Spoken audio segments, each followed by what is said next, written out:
the next poem I've not heard before, and the day I saw the time of it,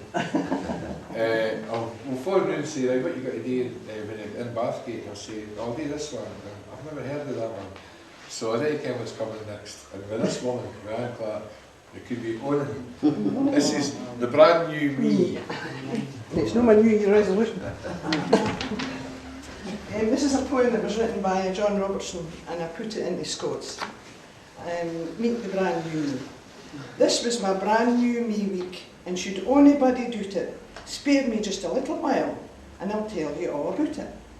Last Sunday, Mrs. Smith next door informed me with a sigh. Here's that anti-wrinkle ointment he said he'd like to try.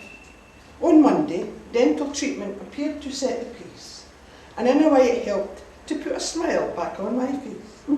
On Tuesday morning, manicure, then in the afternoon, the doctor put my name down for a hip replacement soon. On Wednesday, I got new specs with every indication that looking in the mirror could present a transformation. On Thursday, they supplied me with a stronger hearing aid. I really was delighted with the difference that it made. On Friday, it was hairdo time, confirming every story that the salon is a land of hope and crowning glory. Saturday arrived and did its utmost to surprise me. Some neighbours passed me, all because they didn't recognise me. My closing statement, I'll admit, must really be a bold one. I'm hoping that the brand new me is better than the old one.